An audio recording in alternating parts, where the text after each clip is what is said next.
श्रावण के पावन महीने में, श्रावण के पावन अवसर पर गणेश जी की सबसे पहली जो आरती हो, उस आरती के समय पर अगर धूप बत्ती जलाई जाए या गोबरी को जलाकर उसमें गूगल छोड़ी जाए और गूगल छोड़ने के बाद गणेश जी का नाम ध्रुम वर्ण कह दिया जाए तो गणेश जी को तुम्हारे घर की पूजा स्वीकार करना पड़ती है। बस वो समय हम जान। पिता, घर की माता जैसे कोई व्रत करती है, कोई साधना करती है, कोई उपवास करती है, तो वो व्रत साधना उपवास किसी एक के लिए नहीं होता। घर का बुजुर्ग, घर का बड़ा, घर का बयो, घर का वृद्ध अगर कोई व्रत करता है, कोई साधना करता है, कोई उपवास करता है, कोई नियम धारण करता है, तो वो केवल एक व्यक्ति के लिए नहीं होता। शिव महापुराण की कथा कहती है, घर का बुजुर्ग जब भी कोई पूजन पाठ आराधना करता है तो वो संपूर्ण विश्व के कल्याण के लिए अर्थात पूरे परिवार के उद्धार के लिए करता है। किसी एक के लिए नहीं करता, वो संपूर्ण परिवार के लिए, पूरे परिवार के लिए।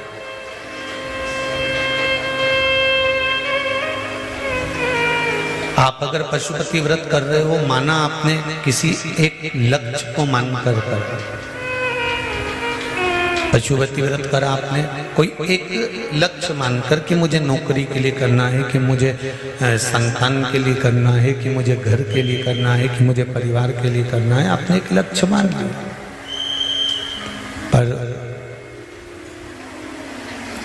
भले आपने एक लक्ष्य मानकर करा, परंतु वो जो व्रत आप कर रहे हो, जो व्रत आपने धारण करा है, उस संपूर्ण परिवार में कुछ ना कुछ फल जरूर देगा। केवल एक फल देने के लिए व्रत नहीं होता, संपूर्ण फल को देने के लिए व्रत होता है। साधना, व्रत, उपवास, भजन, ये संपूर्ण जगत के कल्याण के लिए। आप और हम शिव महापुराण की कथा को श्रवण कर रहे हैं। देखिए, शंकर भगवान पर अगर एक लोटा जल भी हम समर्पित कर रहे हैं, एक लोटा जल भी हम बाबा देवाधिदेव महादेव को चढ़ा रहे हैं, समर्पण कर रहे हैं, एक चावल का दाना भी हम देवाधिदेव महादेव को चढ़ा रहे हैं, या एक बेलपत्र भी हम भगवान शंकर को चढ़ा रहे हैं, तो हमारा तो कल्याण हो ही रहा है, हमारे परिवार का तो कल्याण हो ही रहा है, पर साथ में विश्व का भी कल्याण इसमें है। अपन कहते हैं ना, धर्म की, अधर्म का, प्राणियों में विश्व का कल्याण। तो विश्व का कल्याण कैसे होगा? संपूर्ण जगत का कल्याण कैसे होगा? आप जो भगवान की भक्ति में डूबे हुए हो, आप जो परमात्मा के स्मरण में डूबे हुए हो, आप जो भगवान की अविरल भक्ति की ओर अग्रसर हो रहे हो, आप भगवान के भजन में डूब रहे हो, तो इससे केवल परिवार का ही नहीं, संपूर्ण विश्व का कल्याण। हे बाबा, तेरे भरोसे पर जी रहे हैं, तेरे बल पर जी रहे हैं, तेरी कृपा से जी रहे हैं, और तेरी कृपा जब होती है तब जाकर संसार का कोई मनुष्य कोई कर्म कर पाता है।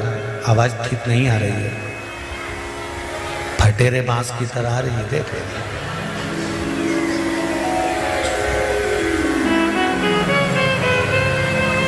सत्कर्म की ओर जब बढ़े,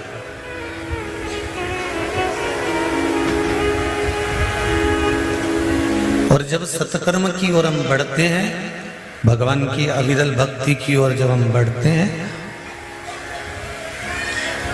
तो परमात्मा सारे मार्ग अपने आप खोलता चले जाता है।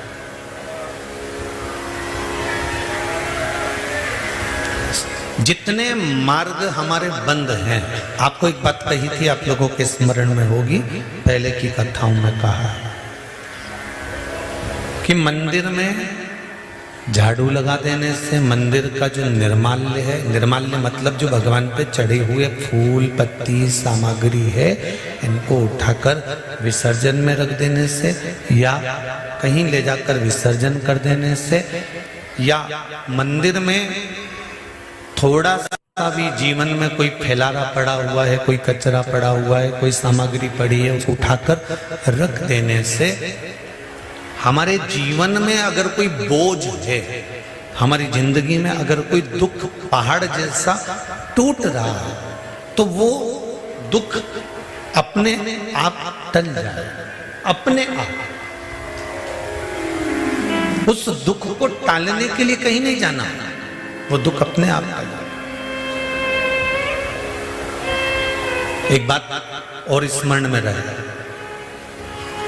घर में अगर गौ माता है, घर में तुलसी का पौधा है, और घर में अगर तुम्हारे बुजुर्ग विराजमान हैं, घर के माता पिता हैं, घर के कोई वृद्ध दादा दादी हैं, घर का कोई बूढ़ा व्यक्ति आपके साथ में रह रहा है, तुलसी का क्यारा है या गौ माता है, तो शिव महापुराण की कथा कहती है, जब जिंदगी में कोई भी दुख तुम्हारे घर के दरवाजे को टच करता है, उससे पहले ये तीन जो तुम्हारे घर में हैं, तुलसी का क्यारा, गौ माता और घर के बुजुर्ग, इनके स्वास्थ्य में अपने आप गड़बड़ी होना प्रारंभ हो जाती है।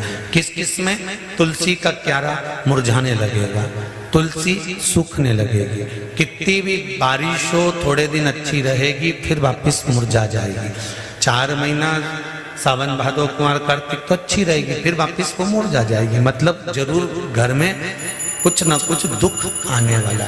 गौ माता बार बार बीमार पड़ रही है, गाय तुम्हारे घर में है, वो चारा नहीं खा रही है, पानी नहीं पी रही है, उसको कोई तकलीफ हो रही है, समझ लेना कि घर में कोई दुख आया होगा, उसने अपने ऊपर ले लिया होगा।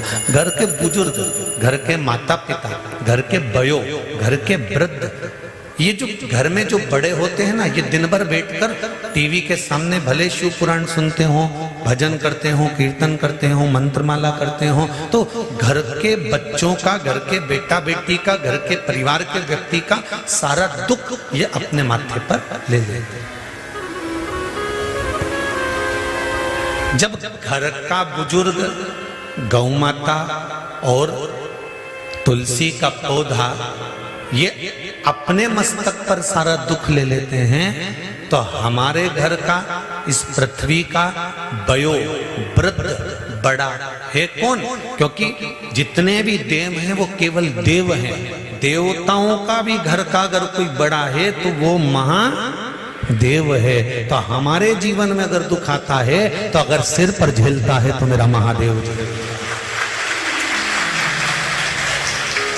हमारे जीवन के दुख को अगर झेल रहा है तो वो देवादिदेव महादेव झेले।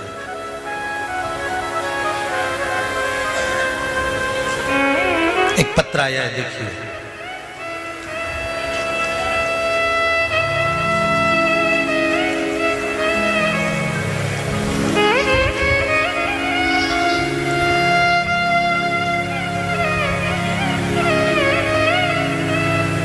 उन्होंने अखबार की कॉपी भी भेजी है, जो उनके साथ घटना घटी है उसके अखबार की कॉपी भी उन्होंने इस पत्र में लगाई है।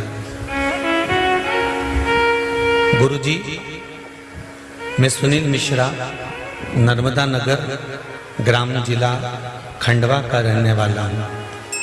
कहीं बैठे हैं सुनील जी? कहीं बैठे हो तो हाथ हिलाइएगा, दोनों हाथ हिला दीजिएगा। अगर सुनील, अच्छा इधर बैठे हो, ठीक है, दिख गया। हर हर महादेव, दिख गए? इस साइड से दिख रहा है। हाँ, दोनों हाथ हिला दो।